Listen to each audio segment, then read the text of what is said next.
Monsieur Rutilli, je vais vous faire plaisir, on va parler de la sortie des traités européens.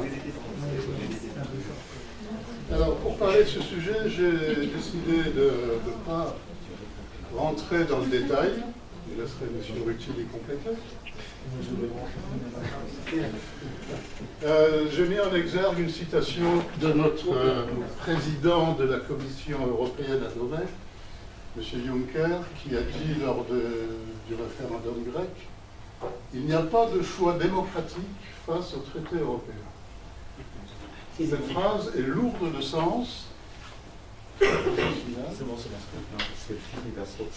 phrase est lourde de sens dans la mesure où nous avons les traités européens qui sont en place, qui ont été traités, négociés, etc., signés depuis 60 ans maintenant. Et M. Juncker nous dit, et dit en particulier aux Grecs, mais face à ces traités, la démocratie, ça n'existe plus.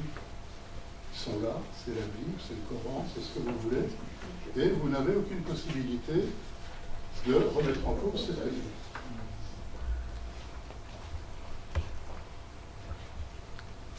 Alors, j'ai posé une question, qu'est-ce que c'est que la politique? La politique, c'est la gestion d'un ensemble politique. Alors, ça peut être une cité, ça peut être une nation, ça peut être, pourquoi pas, une partie de fédération, etc. C'est un ensemble constitué de personnes, non pas d'entités immatérielles, de personnes, qui se reconnaissent avoir en commun les mêmes droits et les mêmes devoirs civiques et sociaux.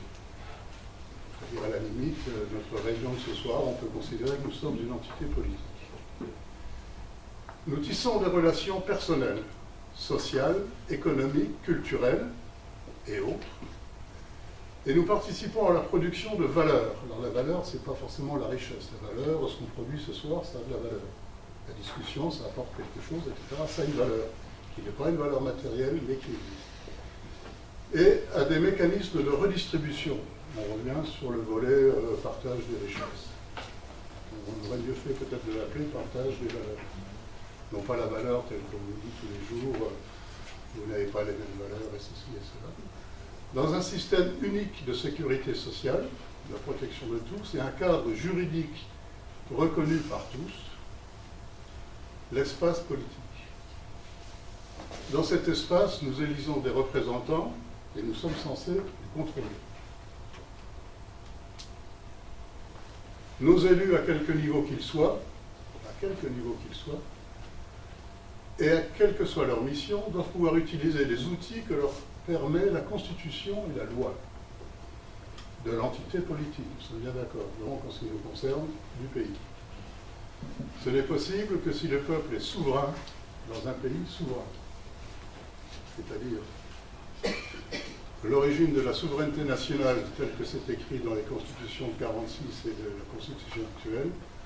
La souveraineté nationale appartient au peuple, c'est-à-dire à l'ensemble des électeurs, qui l'exerce par ses représentants et par la voie du référendum, c'est-à-dire deux voix, les élus, les députés, sénateurs, s'il y a un Sénat, ce qui est notre cas, et le référendum. Aucune section du peuple, et aucun individu, ne peut s'en attribuer l'exercice. Ça, c'est en théorie le texte qui nous gouverne.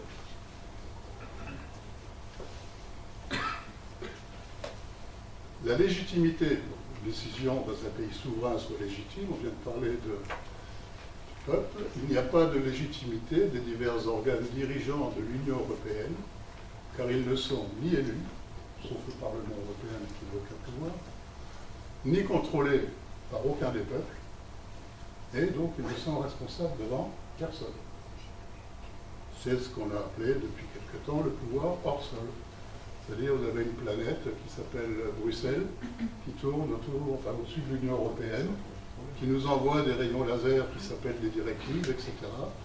Et voilà, bon, je caricature, mais c'est grosso modo comme ça que ça se passe. Donc l'Union européenne et, comme nous y sommes également malheureusement, l'euro, si nous constatons, il ne s'agit pas d'une critique comme ça théorique, etc., si nous constatons l'évolution de notre pays en particulier, ça amène quoi? Austérité, décidée par des gens qui ne sont pas légitimes à la décider. Casse sociale, on a parlé tout à l'heure de la loi El Khomri, de la loi Macron et autres.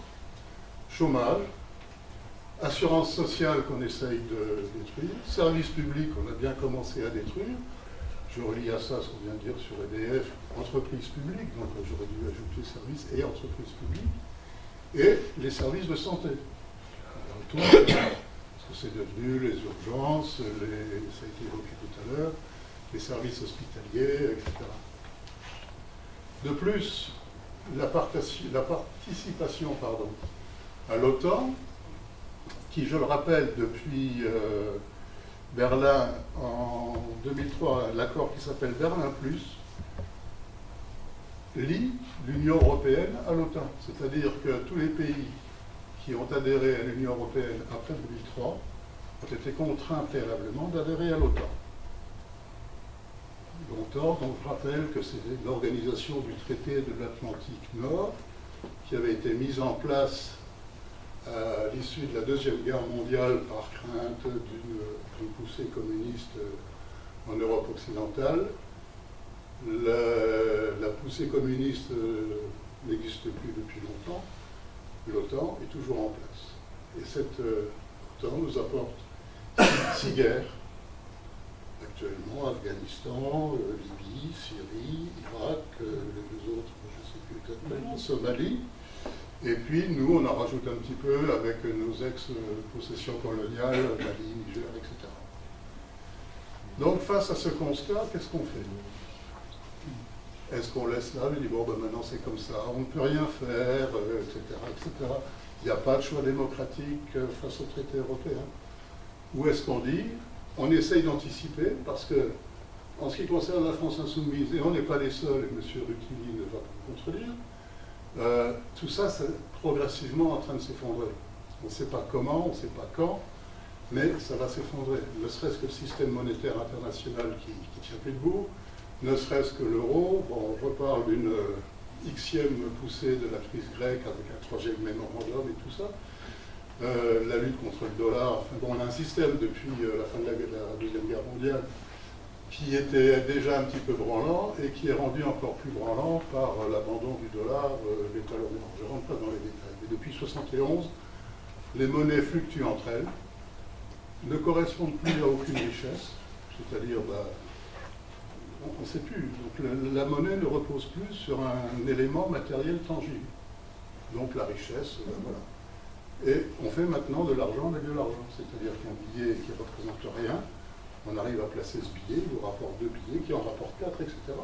Mais la richesse produite, la valeur de marchandises produite, c'est toujours la même. On prend de 1% à 1,5% tous les mois, et c'est tout. D'où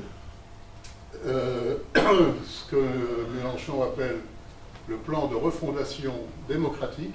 Donc démocratique, ça revient sur les notions de souveraineté et de légitimité, entre autres, que j'ai évoquées tout à l'heure. Sociale, parce que quand même les premières victimes de cette situation, et on l'a constaté avec l'augmentation des inégalités, les différences entre les rémunérations de 1 à 800 ou 1000, et écologique, ça vient d'être évoqué. Donc tout ça, les traités européens, pour nous, doivent être remis en question.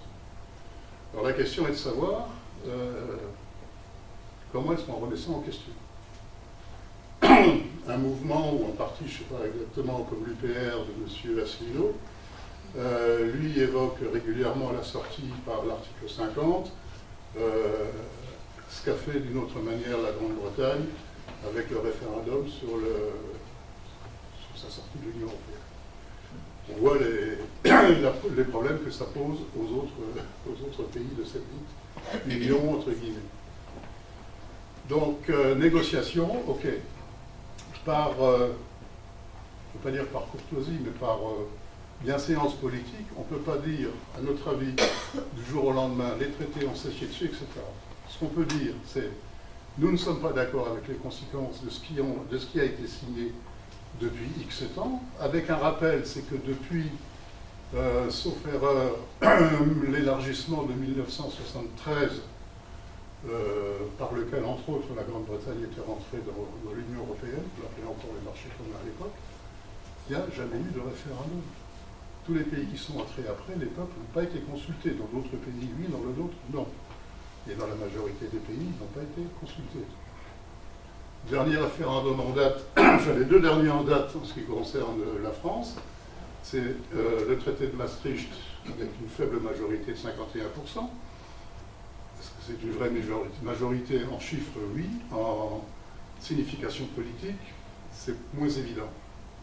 Et le dernier, le référendum de 2005, qui, comme vous le savez, a été refusé par la France avec 54% des voix, je crois, et qu'on s'est empressé de contourner par le traité Lisbonne en 2009, et qui nous a infligé la même chose que ce qu'on avait refusé 4 ans avant. Voilà ce qu'on appelle effectivement, il n'y a pas de choix démocratique. Si ça passe pas au niveau référendum, eh bien, ça va passer par le niveau de nos représentants. Et on reboucle donc sur ce problème de la Constitution, du rôle des représentants, de la République. Après, on peut épiloguer sur les solutions, les meilleures, etc. Mélenchon, j'ai noté cette phrase qu'il a prononcée, je ne sais plus à quelle occasion. Si nous restons dans les traités actuels, aucune politique économique n'est possible. Parce qu'à chaque fois que nous voulons faire quelque chose, il faut savoir qu'il existe au niveau de l'Union européenne beaucoup de techniques. Entre autres, une, c'est le semestre européen. Tous les 6 mois, en ce moment, ils sont en train de préparer la partie du deuxième semestre 2017. La Commission européenne établit des objectifs chiffrés, compliqués, machin, qui sont envoyés aux diverses instances européennes et au gouvernement. Lesquels gouvernements sont priés de regarder, d'amender, de corriger, mais ça doit rester dans un cadre global, Union européenne. C'est-à-dire que si ça ne reste pas là, si vous ne collez pas dans le cadre, eh ben, on vous retourne la copie en disant ça ne va pas, ça ne va pas, ça ne va pas.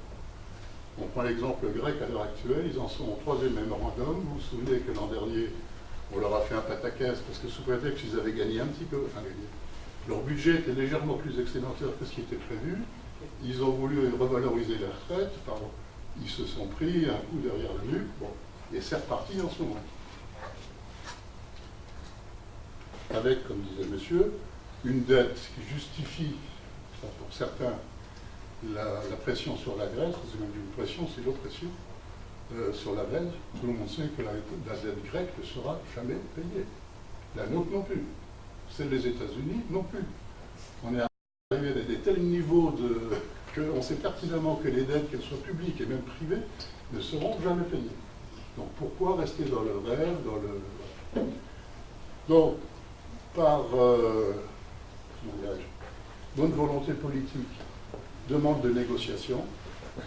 On ne s'attend pas, bien évidemment, à être reçu avec des fleurs, etc. Donc, fatalement, il y aura un rapport de force.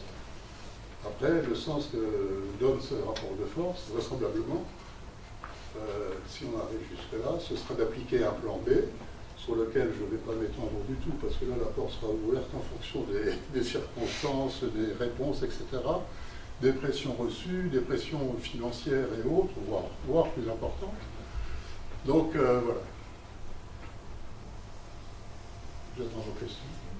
La partie importante, quand même, c'est le plan B, parce que le plan A, oui, tout le monde sait que ça sera impossible à mettre en place. Mais attendez, non, alors pour moi, j'ai volontairement occulté la partie B. Pourquoi? Parce qu'à l'heure actuelle, dans notre pays, la France, je ne pense pas qu'il y ait une majorité d'électeurs qui soit décidée à remettre en cause, à ce jour, l'Union européenne telle qu'elle existe. Il y a un sentiment, il y a une opinion, il y a etc.